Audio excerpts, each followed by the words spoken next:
So hey guys, welcome back to the channel. This is Gaurav and आज हम बात करने जा रहे हैं जैक दिल्ली 2024 के बारे में। इस वीडियो में मैं सीट प्रेफरेंस को कवर करूंगा। वीडियो थोड़ा सा लेट है क्योंकि मैं रिसर्च कर रहा था।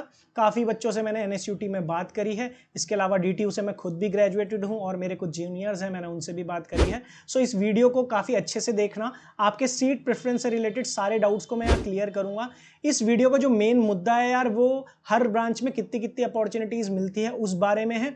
मेनली यहाँ पर मैं टेक अपॉर्चुनिटीज़ की बात कर रहा हूँ क्योंकि हर किसी को आजकल टेक में घुसना है, बट इसके अलावा मैं कोर की भी बात करूंगा और नॉन टेक में भी ऑलमोस्ट सारी ब्रांचेस को अपॉर्चुनिटी मिलती ही है। सो मेरा यहाँ पर मेन होगा अपॉर्चुनिटी के ऊपर। अगर अपॉर्चुनिटी किसी ब्रांच में ज़्यादा मिल रही है तो मैं उसको यहाँ पर प्रेफरेंस दूंगा, और किस ब्रांच को क्यों प्रेफरेंस दी गई है उसका रीज़न भी आपको दूंगा कि मैंने यहाँ पर किस ब्रांच को क्यों ऊपर रखा है। सो आप वीडियो को अच्छे से देखना, इसमें आपके सारे डाउट्स कवर हो जाएंगे। चलते हैं वीडियो की ओर। सो वीडियो में आगे जाने से पहले यार मैं एक रिक्वेस्ट करना चाहता हूँ। मेरे चैनल पे व्यूज़ तो आ रहे हैं, बट मैं आपसे चाहूँगा कि आप मेरे चैनल को सब्सक्राइब भी कीजिए, क्योंकि काफ़ी ज़्यादा लोग मेरे चैनल को देखते तो हैं बट सब्सक्राइब नहीं करते। आपके सब्सक्राइब से मुझे काफ़ी अच्छा सपोर्ट मिलेगा और मैं काफ़ी इनोवेटिव और अच्छी वीडियोज़ लेके आऊँगा। तो प्लीज़ मेरे चैनल को सब्सक्राइब कीजिए। तो सबसे पहले बात करते हैं यहाँ पर जैक दिल्ली की। तो जैक दिल्ली का जो फुल फॉर्म है वो है जॉइंट एडमिशन कमेटी। जिसको इसके बारे में नहीं पता तो ये एक एडमिशन काउंसलिंग है। इसके अंदर 5 कॉलेजेस आते हैं। पहला आपका आता है DTU, दिल्ली टेक्नोलॉजिकल यूनिवर्सिटी। इसके अलावा इसमें एक और कॉलेज आता है वो है NSUT। इसके अलावा इसमें एक और कॉलेज आता है वो है IIIT दिल्ली। इसमें जो IIIT में जो आई स्टैंड करता है वो है Indraprastha institute of information technology. इसके अलावा हम बात करते हैं यहाँ पर IGDTUW, Indira Gandhi Delhi technical university for women. ये सिर्फ गर्ल्स कॉलेज है, तो जो फीमेल है वही यहाँ पर अप्लाई कर सकती हैं। इसके अलावा यहाँ पर एक और नया कॉलेज है वो है Delhi skill and entrepreneurship university. Video में आगे जाने से पहले मैं यहाँ पर एलिजिबिलिटी की बात करना चाहूँगा। सो अगर किसी को एलिजिबिलिटी नहीं पता तो उसके लिए मैं यहाँ पर बता देता हूँ। तो DTU, NSUT, DSEU और IGDTUW, इन 4 कॉलेजेस के लिए आपके PCM में जो एग्रीगेट मार्क्स होने चाहिए वो 60% होने चाहिए। सो अगर आपके 60% है एग्रीगेट, बेसिकली एग्रीगेट वही होता है कि आप PCM मतलब तीनों मैथ्स, फिजिक्स, केमिस्ट्री, इन तीनों के मार्क्स को कंबाइन करके 3 से डिवाइड करेंगे तो एक एग्रीगेट आपको मिलेगा, बेसिकली एवरेज। सो वो एवरेज आपका 60% से ऊपर होना चाहिए या 60% होना चाहिए। But in case of IIIT Delhi, यहाँ पर उसके लिए जो मार्क्स हैं वो एग्रीगेट हैं 70% या 70% से आप अबव हो PCM के अंदर। सो IIIT दिल्ली में पहले क्राइटेरिया 80 था, बट अब 70 हो चुका है। तो यहाँ पर बात करते हैं यार सीट प्रेफरेंस की, जिसके लिए आप वेट कर रहे थे और टाइटल भी वीडियो का वही है। सो यहाँ पर सीट प्रेफरेंस में आपको 4 कॉलम देखने को मिलेंगे। ये शीट मैंने डिस्क्रिप्शन में भी ऐड कर दी है और पिन कमेंट में भी, तो आप टेंशन मत लीजिएगा, आप शीट देख सकते हैं। इसके अलावा हम सीट में 4 कॉलम आपको देखने को मिलेंगे। पहला कॉलम सीट प्रेफरेंस का है, बेसिकली वहीं से प्रेफरेंस स्टार्ट होती है। NSUT, DTU, ये 2 मेजर कॉलेज हैं और पुराने कॉलेज हैं जिसके लिए बच्चे काफ़ी ज़्यादा डाउट्स रहते हैं बच्चों को। इसके अलावा IIIT दिल्ली को मैंने अलग कॉलम में इसलिए रखा है क्योंकि उसका क्राइटेरिया थोड़ा सा डिफरेंट है। इसके अलावा कुछ लोगों को फीस भरने में भी दिक्कत होती है क्योंकि 5 लाख उसकी सालाना फीस है, 2.5 लाख पर सेमेस्टर। सो हर कोई अफोर्ड नहीं कर सकता है, इसलिए उसका एक अलग कॉलम बनाना पड़ा। इसके अलावा यहाँ पर IGDTU को भी मैंने एक अलग कॉलम में डाला है क्योंकि कुछ फीमेल कैंडिडेट्स हैं। सो अगर कोई फीमेल है तो वो उस कॉलम से भी प्रीफर कर सकती है। इसके अलावा कुछ बच्चों को जब NSUT, DTU में अगर कोई ढंग की ब्रांच नहीं मिलेगी तो वो DSEU को भी ले भी जाएंगे। सो DSEU के लिए भी मैंने एक अलग कॉलम बना रखा है। यहाँ पर एक चीज़ आपको कॉमन देखने को मिलेगी, यानी कि अगर मैंने किसी सेम रो में ब्रांचेस को रखा है तो आप उनको आपस में रीअरेंज कर सकते हैं, वो आपकी अपनी प्रेफरेंस है। तो सबसे पहले कॉलम में आपको यहाँ पर देखने को मिलेगी NSUT CSE, DTU CSE, यानी कि NSUT की कंप्यूटर साइंस जो कि कोर है और DTU की कंप्यूटर साइंस, उसको मैंने बताया कि वो बढ़िया है NSUT CSN AI से। ज़्यादातर आप देखोगे कि CSN AI की जो कट ऑफ है वो बेटर जाती है CSE से, बट CSN AI नया है NSUT में। और मैं यहाँ पर एक और चीज़ बताना चाहूँगा, NSUT के मेरे स्टूडेंट से ही बात हुई थी, तो वहाँ पर अटलासियन जैसी जो कंपनी है, काफ़ी बड़ी कंपनी है, उसने इंटर्नशिप के दौरान वहाँ पर किसी भी स्पेशलाइज ब्रांच को अलाउ नहीं किया था। CSE, IT, EC, EE जैसी ब्रांचेस को ही अलाउ किया था। तो इंटरनल इन्फॉर्मेशन मैंने खुद अपनी आंखों से देखी है और मैं काफ़ी बच्चों से सुन चुका हूँ कि जो स्पेशलाइज ब्रांचेस हैं उनको कुछ कंपनियां प्रेफरेंस नहीं देती है। इवन टेक्सास इंस्ट्रूमेंट भी आई थी NSUT में एंड उसने CSAI को नहीं अलाउ किया था, उसने सिर्फ CSE को अलाउ किया था। सो कंप्यूटर साइंस इंजीनियरिंग काफ़ी पुराना प्रोग्राम है और मैं यही कहूँगा कि आप एज अ 12th पास करके कहीं पे भी जाते हैं तो स्पेशलाइजेशन को थोड़ा सा इग्नोर कीजिए, क्योंकि आपको पता नहीं है कि एग्जैक्टली आपको किस ब्रांच में जाना है आफ्टर 12th। सो सीएसई लेके आपको काफ़ी हद तक एक कंप्यूटर साइंस की कोर नॉलेज होगी। और अगर आपको एआई वगैरह में जाना है तो अंदर इलेक्टिव्स होते हैं, डीटीयू एनएसयूटी आपको दोनों इलेक्टिव प्रोवाइड करता है। सो आप कोर ब्रांच लीजिए, और अगर आपको फर्दर सेकंड थर्ड ईयर में जाके लगता है कि यार मुझे एआई में जाना है या किसी पर्टिकुलर और डोमेन में जाना है, डेटा साइंस वगैरह में, तो अंदर इलेक्टिव होते हैं, आप उन इलेक्टिव्स को चूज कीजिए। इसके अलावा हम बात करते हैं यहाँ पर सेकंड चीज़ की। सो उसके अलावा अगर आपके पास ऑप्शन कोर का नहीं बच पाता है तो सीएसएन एआई भी आप ले सकते हैं। अगर आप जानते हैं कि आपको एआई में ही जाना है तो आप प्रेफरेंस दे सकते हैं। ऐसा मेजर घाटा नहीं होगा, इक्का दुक्का कोई कंपनी है जो स्पेशलाइजेशन को अलाउ नहीं करती, अदरवाइज सीएसएन एआई में भी बहुत अच्छा प्लेसमेंट आपको देखने को मिलेगा। इसी लाइन में अगर आप ट्रिपल आईटी दिल्ली के लिए देखते हैं, जो मैंने सेकंड कॉलम में रखा है, उसको भी आप सेम पे रख सकते हैं। अगर आपको ट्रिपल आईटी दिल्ली की सीएसई मिलती है तो आप उसे प्रेफर कर सकते हैं, अगर आपके लिए मनी कोई इशू नहीं है। सेम आपको आईजीडीटीयू में अगर सीएसई मिलती है एज अ गर्ल कैंडिडेट तो मैं आपको कहूँगा उसे प्रेफर कर लीजिए, इफ़ यू आर नॉट कि आपको गर्ल कॉलेज में पढ़ने में कोई प्रॉब्लम है। सो आप आईजीडीटीयू की सीएसई ले सकते हो, वो एक काफ़ी अच्छी अपॉर्चुनिटी प्रोवाइड करेगा। इवन मैं ये कहूँगा कि आईजीडीटीयू में काफ़ी अच्छी कंपनियाँ विजिट करती हैं और ये एनएसयूटी डीटीयू से बिल्कुल भी कम नहीं है। इसके अलावा डीएसयू में मुझे यहाँ पर ऐसा कोई भी प्रोग्राम नहीं लगता जो अभी इनको टक्कर दे सके, तो वहाँ पर मैंने कॉलम खाली छोड़ा है। तो यहाँ पर बात करेंगे सेकंड कॉलम की, तो यहाँ पर आपको एनएसयूटी सीएसडीएस जैसी ब्रांच देखने को मिलेगी। इसके साथ आप डीटीयू की आईटी को भी रख सकते हो। यहाँ पर एनएसयूटी की सीएसडीएस को आप प्रेफरेंस दे सकते हो। अगर आप डीटीयू में नहीं जाना चाहते, आपको एनएसयूटी की कंप्यूटर साइंस पढ़नी है, तो यहाँ पर डीएस जो प्रोग्राम है उसको प्रेफरेंस दे सकते हो। डीटीयू में आईटी जो है वो सेकंड बेस्ट ब्रांच है आफ्टर कंप्यूटर साइंस, तो इसलिए वहाँ पर आप डीटीयू की आईटी को भी रख सकते हो। आपको दोनों में से कोई भी चूज करने में ऐसा रिग्रेट नहीं होगा, क्योंकि दोनों जगह आपको अपॉर्चुनिटी अच्छी देखने को मिलेगी। सिमिलर केस है अगर आप ट्रिपल आईटी दिल्ली में computer science and applied mathematics को लेना चाहते हैं तो वहां पर भी आप ले सकते हैं। एंड इस रो में अब मेरे को इंदिरा गांधी के लिए कोई ऐसा ब्रांच नहीं देखने को मिलता। Same case for DSU. इसके अलावा अगर आप देखें तो एनएसयूटी की आईटी काफ़ी अच्छी है और काफ़ी पुराना प्रोग्राम है, तो आप एनएसयूटी की आईटी को भी प्रेफरेंस दे सकते हैं, क्योंकि वो काफ़ी पुरानी ब्रांच है एज़ कम्पेयर टू जो नई स्पेशलाइजेशन आई है। तो आप एनएसयूटी की आईटी को प्रेफरेंस दे सकते हैं, क्योंकि उसको भी काफ़ी अच्छा माना जाता है। बट यही है कि जो सीएस की स्पेशलाइजेशन आई है तो इस वजह से जो आईटी की रैंकिंग है वो एनएसयूटी में नीचे आ चुकी है थोड़ी सी, इस वजह से उसे मुझे यहाँ पर रखना पड़ा। इसके साथ आपको डीटीयू की सॉफ्टवेयर इंजीनियरिंग भी ले सकते हो। डीटीयू में आईटी, सॉफ्टवेयर इंजीनियरिंग और कंप्यूटर साइंस में एज सच मेजरली कोई डिफरेंस नहीं है। ऑलमोस्ट काफ़ी ज़्यादा कंपनियाँ इनको बैठने की अलाउंस देती है, सो यहाँ पर एज सच आपको कोई रिग्रेट नहीं होगा। इसके अलावा आप एनएसयूटी की आईटी एनएस को ले सकते हैं, बट ये मैं तभी प्रेफरेंस दूंगा अगर आपको एनएसयूटी की आईटी नहीं मिलती, तभी आप आईटी एनएस जैसी स्पेशलाइज्ड ब्रांचेस की तरफ जाइए। अदरवाइज आप कोर पे ही स्टिक होने की कोशिश कीजिए। इसके अलावा अगर आपके पास ट्रिपल आईटी डी में ऑप्शन है तो वहाँ पर आप कंप्यूटर साइंस एंड डिज़ाइन के लिए जा सकते हैं। सेम केस अगर आप गर्ल कैंडिडेट हैं तो आईजीडीटीयू की आईटी के लिए जा सकते हैं। इसके अलावा बात करते हैं डीटीयू की एमसी और एनएसयूटी की MNC. So basically maths and computing ही है दोनों जगह, बट थोड़ा सा कोड में डिफरेंस है। सो मेजरली यहाँ पर मैं ये डीटीयू की एमएनसी को या डीटीयू की मैथ्स एंड कंप्यूटिंग को बेटर मानता हूँ यहाँ पर, क्योंकि डीटीयू में जो एमएनसी है वो एनएचयूटी से काफ़ी पहले है। और रैंकिंग वाइज भी देखो तो आप डीटीयू की सीएससी, आईटी, सॉफ्टवेयर इंजीनियरिंग के बाद आपको एमएनसी यानी कि मैथ्स एंड कंप्यूटिंग का ही एक बेटर ऑप्शन डीटीयू में देखने को मिलता है। वहाँ पर 4th बेस्ट ब्रांच है और काफ़ी ज़्यादा कंपनियाँ एमएनसी को अलाउ करती हैं मैथ्स एंड कंप्यूटिंग में। एनएसयूटी में ये थोड़ा नया है, इस साल 2024 की प्लेसमेंट्स भी अगर आप देखें एनएसयूटी की तो थोड़ी सी मैथ्स एंड कंप्यूटिंग में स्ट्रगल किया है एनएसयूटी ने। बट स्टिल मैंने जितना जूनियर से पता किया तो जो अभी करंट बैच है जो आने वाला है यानी कि नेक्स्ट ईयर, वो काफ़ी अच्छा परफॉर्म कर रहा है। उनमें से काफ़ी अच्छे बच्चों ने लगी काफ़ी बड़ी बड़ी इंटर्नशिप्स क्रैक की है मैथ्स एंड कंप्यूटिंग से। सो अपॉर्चुनिटी अच्छी मिल रही है। एमएनसी अगर रैंकिंग वाइज देखो तो एनएसयूटी में काफ़ी पीछे आ जाती, बट वहाँ पर बच्चे काफ़ी अच्छे देखने को मिल रहे हैं और अगर इसी तरीके से परफॉर्म करते रहे तो एनएसयूटी की जो एमएनसी है यानी मैथ्स एंड कंप्यूटिंग वो काफ़ी ऊपर आ जाएगी। सेम केस अगर आप ट्रिपल आईटी दिल्ली में देखना चाहते हैं तो वहाँ पर आप computer science and social sciences जैसी ब्रांचेस को प्रेफर कर सकते हैं। अगर आपका एम कंप्यूटर साइंस ही पढ़ना है, आपको मैथ्स एंड कंप्यूटिंग जैसी ब्रांचेस नहीं लेनी है, तो आप वो प्रेफर कर सकते हो। सेम केस है अगर आप गर्ल कैंडिडेट है तो आईजीडीटीयू में आप एआईएमएल ले सकते हैं अगर आपको मिल रहा है इस केस पे। इसके अलावा हम बात करते हैं एनएसयूटी की ईस्ट सीएसडीए यानी computer science and big data analytics है। इसके अलावा एनएसयूटी का ईस्ट प्रोग्राम में एक सीआईओटी भी है, जो पहले आईआईओटी था, आईटी का था, बट उसे अब कंप्यूटर में कन्वर्ट कर दिया है। सो मैं यहाँ पर सबसे मेन प्रेफरेंस देना चाहूँगा सीएसडीए को, जो computer science and big data analytics है। मैंने जूनियर से बात की तो इसको भी काफ़ी अच्छी अपॉर्चुनिटी कैंपस पे देखने को मिल रही है और काफ़ी कंपनियां इसे भी अलाउंस दे रही है। सो आप एनएसयूटी की ईस्ट कैंपस की सीएसडीए को प्रेफरेंस दे सकते हैं सीआईओटी से पहले। अगर उसके बाद भी अगर आपको CSDA नहीं मिल पाता तो आप CIOT भी प्रेफर कर सकते हैं इस केस में। सो दोनों ब्रांचेस आपको कंप्यूटर साइंस की देखने को मिलेगी, बट यहाँ पर एक ट्रेड ऑफ यही है कि जो ईस्ट कैंपस है वो मेन कैंपस से दूर है।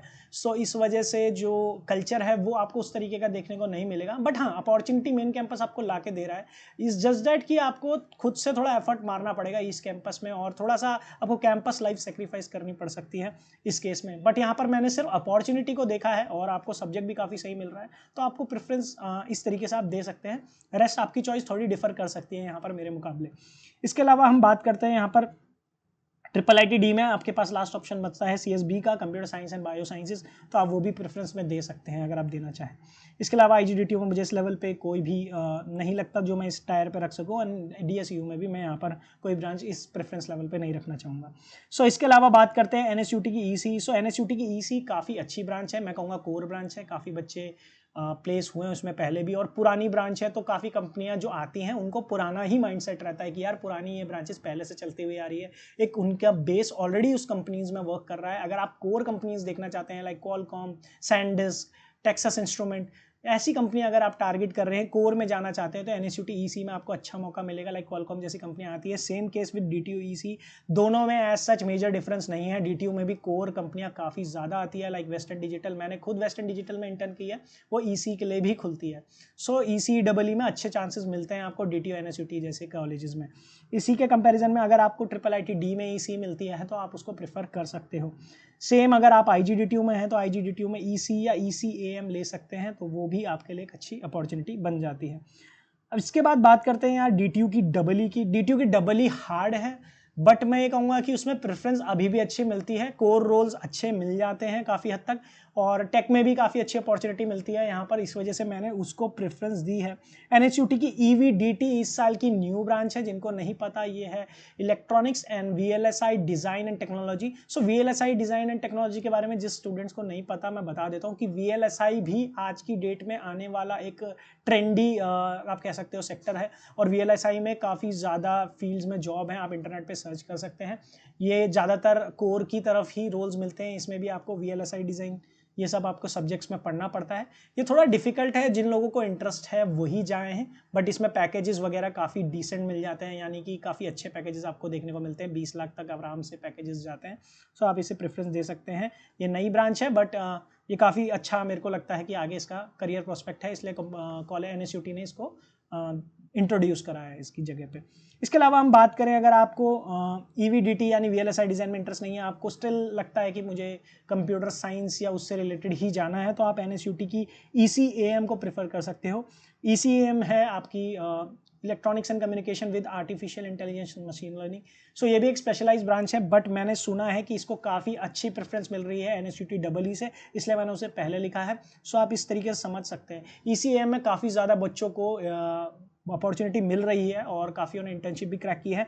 इसका वही कौन रहेगा यार कि ये ईस्ट कैंपस में है, सो आपको कॉलेज लाइफ या थोड़ा कल्चर वगैरह का, मतलब कॉलेज कल्चर का थोड़ा सा आपको ट्रेड ऑफ करना पड़ेगा, और लाइक स्टूडेंट भी वहाँ पर उसी तरीके के आएंगे, but still east campus fine है मेरे हिसाब से। अगर आप सिर्फ अपॉर्चुनिटी ढूंढ रहे हैं और आपके लिए सब्जेक्ट इंपॉर्टेंट है तो ECAM को ज़रूर प्रेफरेंस दें, क्योंकि यहाँ पर अपॉर्चुनिटी देखने को मिल रही है। इसके अलावा बात करते हैं यहाँ पर लास्ट NSUT EE की। सो आप NSUT EE को भी ले सकते हैं, ऑल्दो मैं ये कहूँगा कि अगर आप ECAM लेंगे तो ज़्यादा बेटर आपको टेक में अपॉर्चुनिटी मिलेगी, बट NSUT EE में भी आपको अच्छी खासी अपॉर्चुनिटी देखने को मिलती है।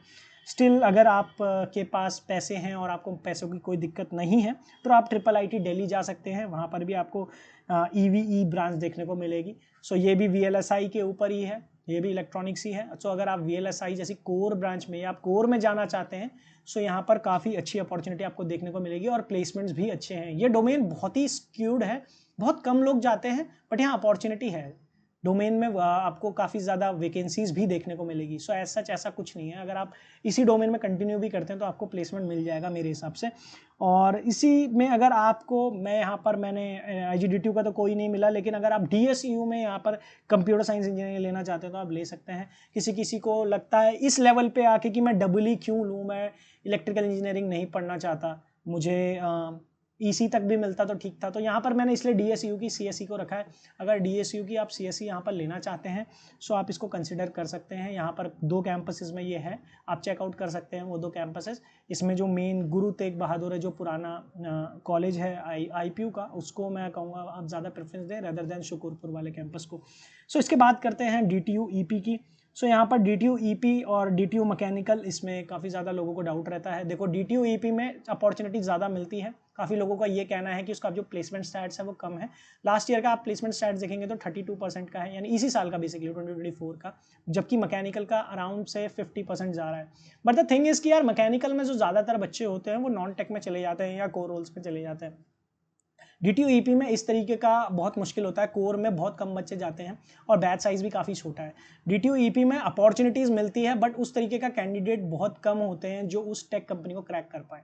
सो इस वजह से काफ़ी कम बच्चे ही कोडिंग मैनेज कर पाते हैं। बट यहाँ पर एक चीज़ है, अगर आप कोडिंग मैनेज कर सकते हैं तो डीटीयू ईपी में अपॉर्चुनिटीज़ ज़्यादा है मैकेनिकल के मुकाबले, ज़्यादा कंपनियाँ खुलती हैं। सो वो एक एडवांटेज हमेशा रहेगा। अगर आप कैपेबल हैं और कंपनियाँ आपको ठीक ठाक प्रेफरेंस दे देती हैं तो डीटीयू ईपी में टेक रोल्स निकालना ज़्यादा इजी है एज़ कम्पेयर टू मैकेनिकल।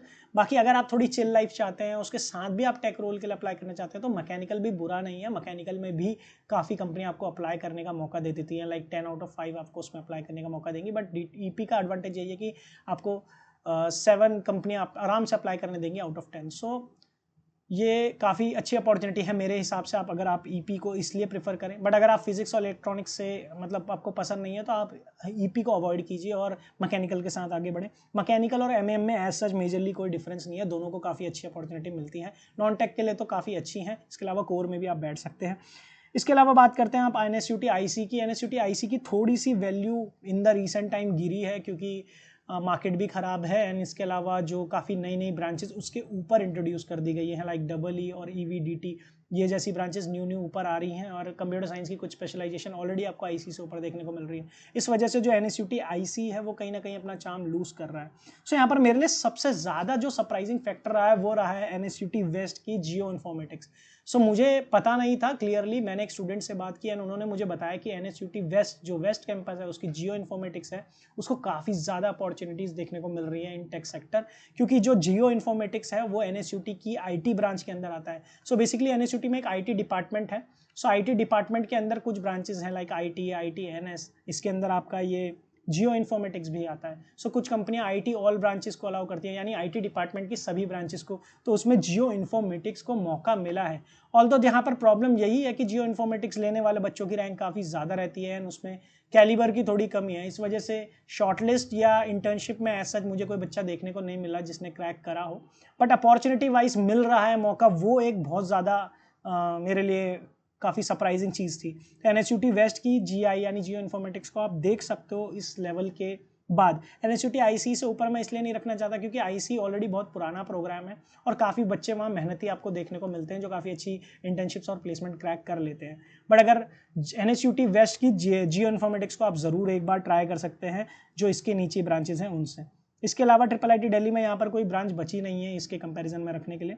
सो यहाँ पर एक ऑप्शन आपको, अगर आप फीमेल कैंडिडेट है तो IGDTU की मैकेनिकल को आप ले सकते हैं। मैकेनिकल में काफ़ी अच्छा चांस मिल जाएगा आपको IGDTU के अंदर भी। इसके अलावा बात करते हैं अगर आप DSU में हैं तो DSU में 2 नए प्रोग्राम भी इंट्रोड्यूस किए गए हैं। एक है आपका AINDA। सो यहाँ पर DSU में एक आर्टिफिशियल इंटेलिजेंस के ऊपर प्रॉपर बीटेक निकाली है इन्होंने, और इसके अलावा यहाँ पर आपको एक डेटा एनालिसिस के ऊपर भी प्रॉपर बीटेक देखने को मिल जाएगी। सो आप ये दोनों प्रोग्राम जिसमें भी इंटरेस्टेड हैं ले सकते हैं अगर आप मैकेनिकल और इन सब ब्रांचेस के चक्रों में नहीं पढ़ना चाहते। सो आप यहाँ पर ये 2 प्रोग्राम्स ले सकते हैं। बट यहाँ पर अभी प्लेसमेंट्स और इन सब के बारे में मैं नहीं कह सकता DSU के लिए।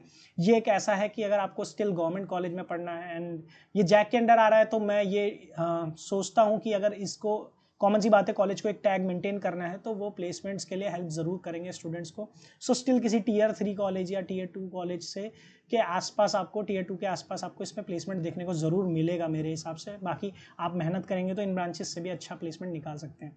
इसके बाद बात करते हैं सबसे लास्ट NSUT मैकेनिकल की। तो NSUT मैकेनिकल में अभी प्लेसमेंट उतना कुछ खास चल नहीं रहा, बट स्टिल वो कोर ब्रांच, अगर आप कोर में इंटरेस्टेड है तो वहाँ चूज़ कर सकते हैं। बाकी DTU सिविल भी आपको एक देखने का मौका मिलता है। बाकी आप ट्रेड ऑफ कर सकते हैं, आप मैकेनिकल में जाना चाहते हैं तो NSUT मैकेनिकल को प्रेफरेंस दें, अगर आप DTU सिविल लेना चाहते हैं तो DTU सिविल को प्रेफरेंस दें। उसके बाद आपको NSUT वेस्ट वेस्ट की मैकेनिकल मिलती है ये तभी प्रेफर करें अगर आपको मेन कैंपसेस में नहीं जाना है और आपको कोर रिलेटेड ब्रांच चाहिए। मेन कैंपसेस में आपको उतना अच्छा कुछ मिल नहीं रहा है, आप बायोटेक वगैरह नहीं पढ़ सकते तो ले सकते हैं, इसलिए मैंने इसे ऊपर रखा क्योंकि ऑल्दो वो वेस्ट कैंपसेस में है ब्रांचेस, बट जो है उसका जो कोर है वो ब्रांच काफ़ी कोर है, इसलिए वजह से मैंने मैकेनिकल एंड इलेक्ट्रिक व्हीकल को वहाँ रखा है।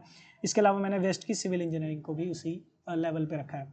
सेम इस लेवल पर आपको IGDTU की MAE प्लस MBA मिलता है, यानी कि यहाँ पर आपको अगर आप फीमेल कैंडिडेट हैं तो आपको यहाँ पर मैकेनिकल एंड ऑटोमेशन पढ़ने को मिलेगा, साथ में एक MBA की डिग्री भी मिल जाएगी अगर आप कंटिन्यू करना चाहते हैं। यहाँ पर ऐसा है कि अगर आप 4 साल बाद छोड़ना भी चाहते हैं, आपने अपनी डिग्री पूरी कर ली तो IGDTU आपको ऑप्शन देता है, सो आप इसमें एडमिशन लेके अपनी मैकेनिकल कंप्लीट करके छोड़ सकते हैं, आपको MBA करने की कुछ ज़रूरत नहीं है। सो इसके अलावा अगर हम बात करते हैं DSU में, यहाँ पर आपको ECE देखने को मिलेगा, इलेक्ट्रॉनिक्स एंड कम्युनिकेशन, तो आप उसको ज़रूर प्रेफर कर सकते हैं। अगर आपके लिए ब्रांच स्टिल मैटर करती है तो आप यहाँ जा सकते हैं।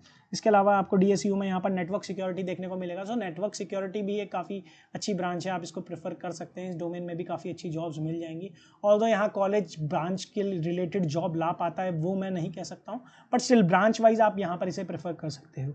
सेम केस यहाँ पर आप DSU में EE भी ले सकते हैं अगर आप इलेक्ट्रिकल इंजीनियरिंग जैसी कोर ब्रांच में अपना सब्जेक्ट एज अ सब्जेक्ट बनाना चाहते हैं तो यहाँ पर इसको प्रेफरेंस दे सकते हैं। सो यहाँ पर एट लास्ट मैं बात करना चाहूँगा DTU पाई और DTU यानी कि इन दोनों को ऊपर रखने का ये है कि पाई जो है वो प्रोडक्शन एंड इंस्ट्रूमेंटेशन इंजीनियरिंग है, तो इसमें सप्लाई चेन मैनेजमेंट जैसे सब्जेक्ट पढ़ने को मिलते हैं। और काफ़ी सीनियर्स ने मुझे बताया अगर आप MBA वगैरह करना चाहते हो तो ये ब्रांच काफ़ी अच्छी रहती है, प्रोडक्शन वगैरह की आपको अच्छी खासी नॉलेज रहती है, मैकेनिकल के कुछ कोर टॉपिक्स को ये टच भी करती है। सो यहाँ पर काफ़ी अच्छा नॉलेज का ट्रेड ऑफ हो जाता है और इस ब्रांच को काफ़ी अपॉर्चुनिटी मिल जाती है नॉन टेक के अंदर अगर आप नॉन टेक ब्रांच को देखना चाहते हो। इसके अलावा इन्वायरमेंटल भी DTU की काफ़ी सही ब्रांच है, अगर आप चिल टाइम चाहते हैं आपको काफ़ी ज़्यादा टाइम देगी, नॉन टेक में आप अप्लाई कर पाएंगे और यहाँ पर जो कॉलेज प्रोफेसर्स वगैरह हैं या GPA लाना है वो भी काफ़ी ईजी हो जाता है। मेरे काफ़ी दोस्त हैं जिनकी इन्वायरमेंटल में CGPA 8 और 9+ है। सो इसके अलावा बात करते हैं आपके पास यहाँ पर IGDTU और IIIT दिल्ली में कोई ऑप्शन नहीं बचता है इस लेवल पे। आपके पास DSU में ऑप्शन बचता है MEEV मैकाट्रॉनिक्स का बेसिकली। इसके अलावा मैकेनिकल इंजीनियरिंग और इसके अलावा आप सिविल इंजीनियरिंग को भी सेम लेवल पे रख सकते हैं। अगर आप कोर ब्रांचेस चाहते हैं तो यहाँ पर जा सकते हैं, मैकाट्रॉनिक्स या मैकेनिकल या सिविल इंजीनियरिंग। इसके अलावा अगर आप नहीं चाहते तो आप DTU प्रेफर कर सकते हैं एनी डे, क्योंकि वो ज़्यादा बेटर आपको कैंपस लाइफ प्रोवाइड कराएगा। एट दी लास्ट आपके पास ऑप्शन रहता है DTU केमिकल का और बायोटेक का। केमिकल और बायोटेक थोड़े टफ सब्जेक्ट हो जाते हैं क्योंकि केमिकल से रिलेटेड ज़्यादा बच्चे इंटरेस्टेड होते नहीं हैं, सो इन ब्रांचेस को पढ़ना काफ़ी डिफिकल्ट हो जाता है, ऑल्दो ये लोअर ब्रांचेस हैं, बट स्टिल अगर आप इंटरेस्टेड हैं तो ही इन ब्रांचेस को प्रेफर कीजिए। लास्ट ऑप्शन आपके पास NSUT में बायोटेक ही रह जाती है। अगर आपको NSUT के मेन कैंपस में ही जाना है और आपको लगता है कि मेरे को इससे बेटर कुछ नहीं मिलेगा, सो आप NSUT की बायोटेक ले सकते हैं सिर्फ नॉन टेक पर्सपेक्टिव से। सो अगर आपको नॉन टेक में अप्लाई करना है तो NSUT की BT ले सकते हैं, बायोटेक ले सकते हैं। इसके अलावा सेम लेवल पे आपको DSEU में टूल इंजीनियरिंग और पेंट इंजीनियरिंग जैसी ब्रांचेस देखने को मिलती है, जो मैं प्रेफर नहीं करने को कहूँगा क्योंकि इन ब्रांचेस में एज सच आप वैसे भी लोअर ब्रांच ले रहे हैं एंड कॉलेज भी अभी तक उतना वेल स्टेब्लिश नहीं है। सो बट स्टिल अगर आपको प्रेफरेंस में डालना ही है तो इन दोनों ब्रांचेस को लास्ट में डाल सकते हैं। इसके अलावा अगर आपको फिर भी डाउट है कि मेरे को कोड समझ नहीं आ रहा, जैसे कहीं पे IITNS लिखा है या कहीं पे मैंने ECEM लिखा है, अगर आपको जानना है कि एक्चुअली कौन सी ब्रांच है तो मैंने इसमें एक सेकंड टैब बना रखा है। ऑल्दो आपको ये इंटरनेट पे मिल जाता, बट अगर आप सेकंड टैब पे क्लिक करेंगे तो यहाँ पर ईजिली आपको सारी ब्रांचेस मिल जाएंगी। ऊपर आपको कॉलेज के नेम देखने को मिलेंगे, उसके नीचे मैंने वहाँ सारी ब्रांचेस लिस्ट की है विद कोड। सो आप कोड के साथ मैच करा सकते हैं इन चीज़ों को। सो उससे आपको पता चल जाएगा कि कौन सी ब्रांच को मैंने कहाँ प्रेफरेंस दिया। स्टिल आपको अगर सीट प्रेफरेंस में डाउट है तो सो ये सीट प्रेफरेंस यार मैंने काफ़ी देख के बनाया है। इसके अलावा मैंने DTU और NSUT तो इन दोनों को मैंने कवर कर रखा है। DTU वाली वीडियो आपको यहाँ देखने को मिलेगी, NSUT वाली वीडियो आपको यहाँ देखने को मिलेगी। आप इन दोनों वीडियोस को जाके देख सकते हो। इसमें मैंने 2024 का प्लेसमेंट कवर किया है, यानी कि इसी साल का। इस साल वैसे भी प्लेसमेंट काफ़ी कम गए हैं तो उससे आप जज ना करें तो बेटर है, क्योंकि काफ़ी ब्रांचेस को यहाँ पर लॉस देखने को मिला है। जो लोअर है कॉमन सी बात है, उनको लॉस होगा ही, बट मार्केट कंडीशन ख़राब है, इस वजह से काफ़ी ज़्यादा ब्रांचेस सफ़र कर रही हैं और प्लेसमेंट इस साल बेटर नहीं हुआ है। बट मेरे को लगता है अगर मार्केट करेक्ट होगी तो आपको प्लेसमेंट काफ़ी डिसेंट देखने को मिलेगा। सो आप 1-2 साल पहले की भी रिपोर्ट्स देख सकते हैं ऑनलाइन जाके। बट ये सीट मैट्रिक्स मेरे हिसाब से मैंने काफ़ी अच्छे हद तक इस सीट प्रेफरेंस को बनाया है। सो आप इसे प्रेफर कर सकते हैं। फिर भी कोई डाउट है तो आप कमेंट सेक्शन में कमेंट कीजिए, मैं आपकी हेल्प करूँगा जितना मेरे से हो सकता है। फिर मिलता हूँ किसी और वीडियो में। Thanks for watching.